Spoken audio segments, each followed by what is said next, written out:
Namaste, everyone. This is Pandit Prashad, and I'm really excited to bring you a series that I've wanted to bring for a long time. And this is the Plant-Based Pandit Cooking Series, where we're going to highlight some delicious plant-based and cruelty-free recipes. And as the Vedas tells us about the concept of Ahimsa, which is cruelty-free, non-violent living, what a beautiful way for us to do that and incorporate that type of lifestyle through our food and what we put into our bodies every day. Today's also a very special milestone for me because this marks my 5-year anniversary from when I went vegan.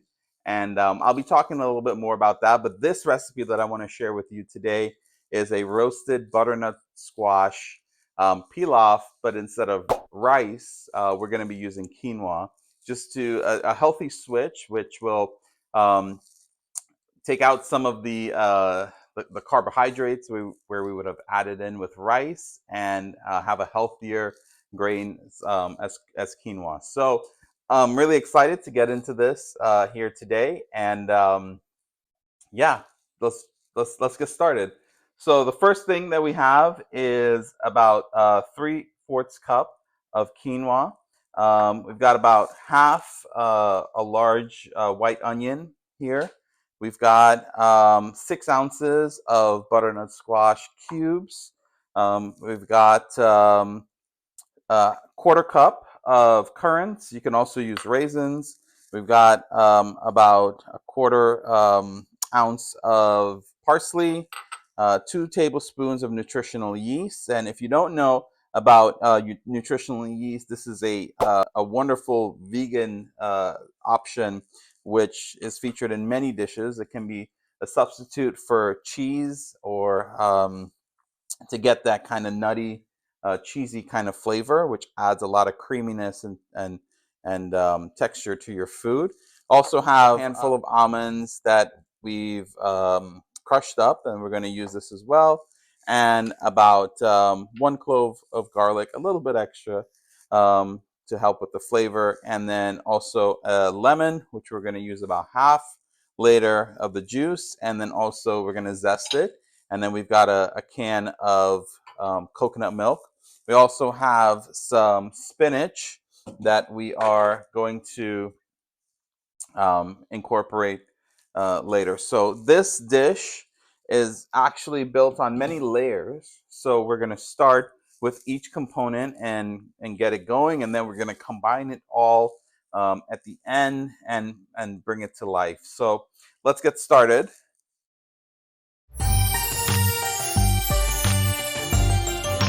So first thing that you want to do is you're going to want to preheat your oven to 425 degrees, and this will prep your oven before you put your butternut squash to roast. So we're going to do that, prep the oven.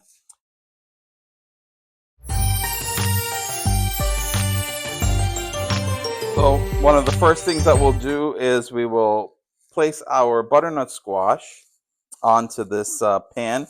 I've got a silicone tray here. You can also use foil paper, and I like using the silicone tray where you can reuse it and wash it and reuse it, so less waste. Also, now we have our butternut squash. I'm going to add a little bit of oil. This is olive oil. And then I'm also going to add some black pepper and some salt.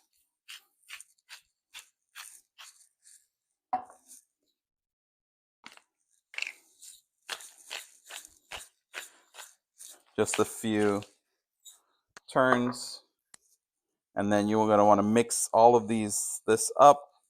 You get that oil coated on the butternut squash, as well as the salt and pepper. Just minor seasoning. The roast in the oven is going to take care of everything else that you need. Now that we have this prepped, we're going to put this in the oven for about 18 to 20 minutes.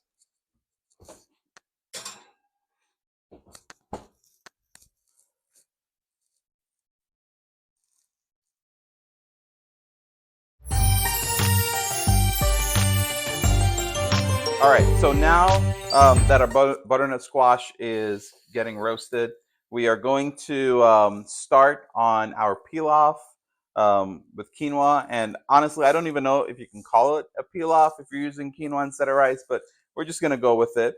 So the first thing you want to do is to bring your pan to about a medium-high heat.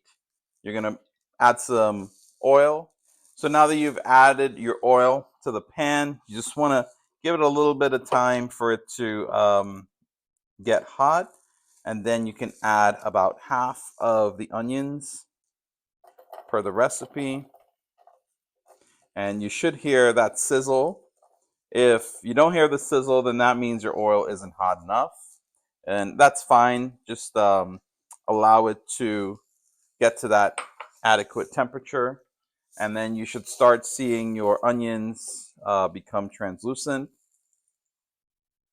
So just allow that to cook for about 3 to 5 minutes. So one of the things that people always ask me is, where do I get my protein from as a vegan? Because a lot of vegans every day die of protein deficiency. So we got to make sure that we're getting our adequate protein. Actually, I've never heard of anyone who went vegan that suffered from protein deficiency.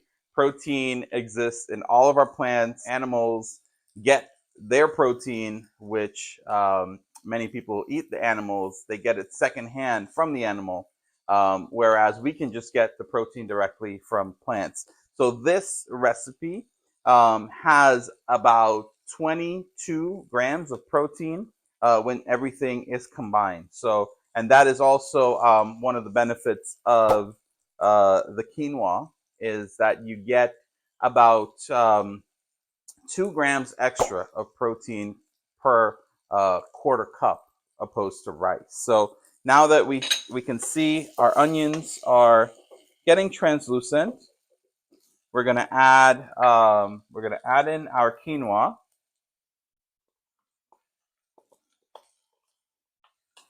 We're gonna add in our quinoa. Gonna try to get as much, and then you're gonna add about 1.5 cups of water. So I added my water to the bowl so that I can get those extra pieces of quinoa.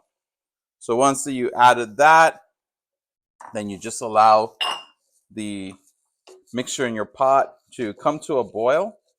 So just going to let that sit, and then you can start working on the other aspects of this dish, which is an almond gremolata.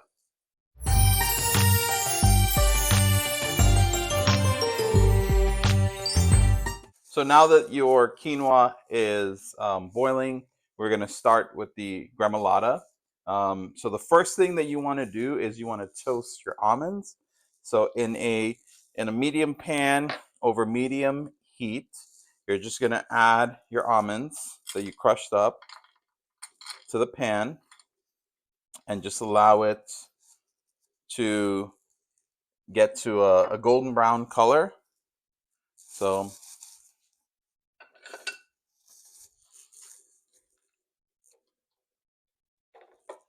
we're just going to allow this to toast for a little bit.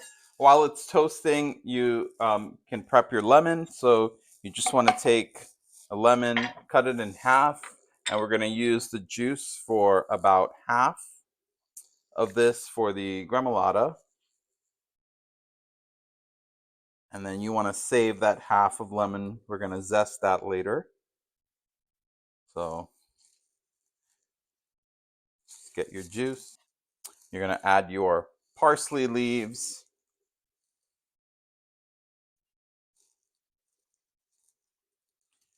And then while you wait for your almonds, that'll be the final ingredient that you add to the gremolata.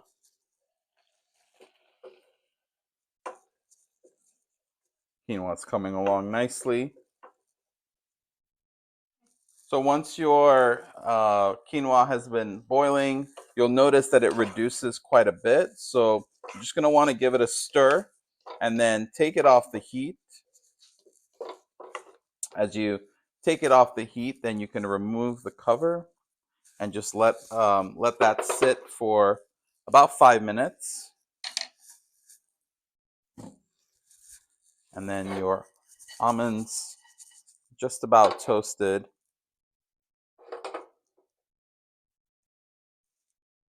Once your almonds are finished, then you'll see that they have a nice golden brown color, and then also you'll smell the roasting of the almonds, which will be a beautiful scent. So you're going to want to take this off the heat and then just pour it into your gremolata.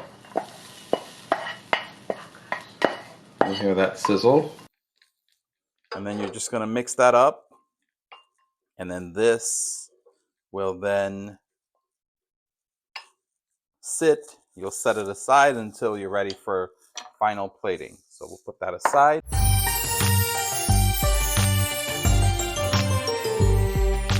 We're going to want to start on our cream spinach. So we've got about 8 ounces of spinach, and honestly, you can't go wrong. If you want to use more, you can. This is such a great way to get your leafy greens in this recipe.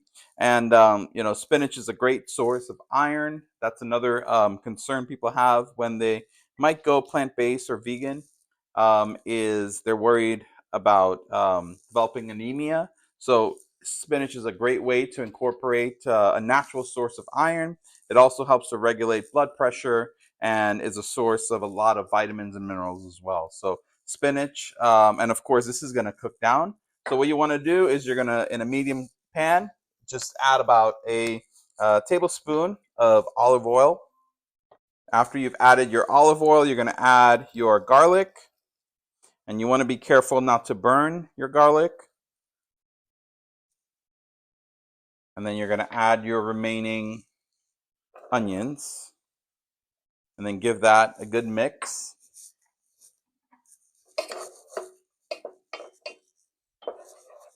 Allow that to cook for about a minute or two.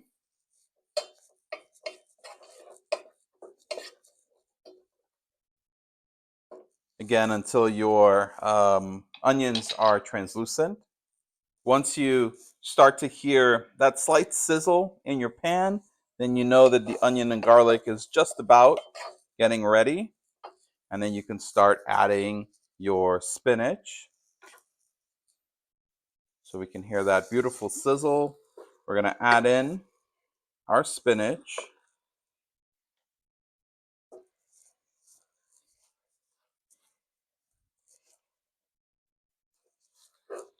Allow that to just cook down. And as you're adding that, you can add about a quarter tablespoon of salt, or as much as you like, just a few turns. No need to be precise with everything. It just, you'll add based on your flavors and what you prefer. And after a while, you'll start to know how much exactly of everything you need. I think our butternut squash is ready. So as I start to allow the spinach to cook down, we'll check on that. Alexa, dismiss. And then while your spinach is cooking down, you're going to want to go ahead and add your coconut milk.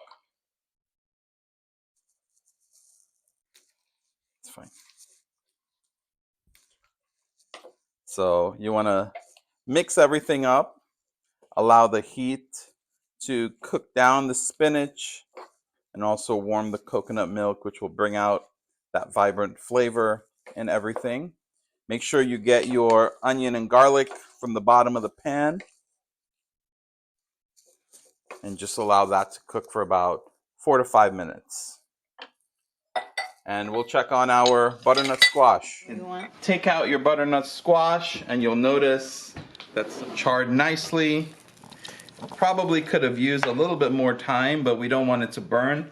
The pieces are very, very small. So as you can see here, you've got a nice cook on the butternut. And then we're going to start mixing this and everything else into our pilaf mix that we made earlier. So we can get started with that now. We're going to bring back our pilaf. And so be careful, this pan is very hot. So the easiest thing to do is to just start scooping all of the butternut squash from your pan into the pot, which has your quinoa and pilaf mix. So you're going to add that, and we're going to put the pan aside. And then we're going to add your currants, about a quarter cup of currants. And this adds a nice texture and also a bit of sweetness when combined with the butternut squash as well. So we're going to mix all of this up and just allow this to sit. Again, you're not cooking this. Everything has already been cooked. This is just to get everything nice and mixed to be able to enjoy in a little bit. One thing you can do is you can just try a little bit of the pilaf and make sure you have enough salt. That's perfect. Doesn't need anything else. The salt from the spinach will also help to bring that out as well. But you can also add, based on your taste, whatever you prefer. And then as your spinach is getting close to being ready, the last thing that you want to do is you're going to want to add your nutritional yeast and then just mix everything up. This doesn't take long at all to cook. So this is what you're gonna see once you're cooking everything. You're gonna see a very creamy, and the spinach should become wilted. So you can see the quinoa, those bits of butternut squash, and then also the currants in there. I guess if you don't like currants, you can omit this from the recipe. However, one thing about going plant-based is that you really expand different flavors and different ingredients and recipes, and it brings out a completely different way of cooking, and it's completely customizable. So if any of these ingredients are not to your liking, one, I would say just give them a shot. You never know. You might love something and have an open mind about it. And then it's also that you can customize and adapt your recipes to your preferences and your palate as well.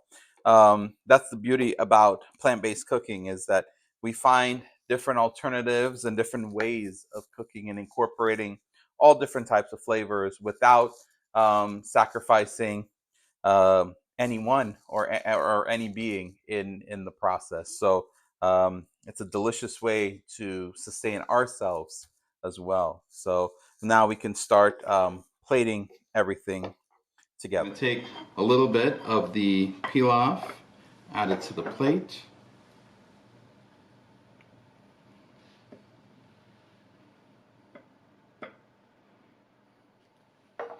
I'm going to add some of the cream spinach. Just add it right on top. You want to get some of that delicious coconut milk mixture as well. Add a little bit more of that. And then the final bit is going to be the gremolata, which is the almond, cilantro, lemon mixture. I'm going to add that to the top.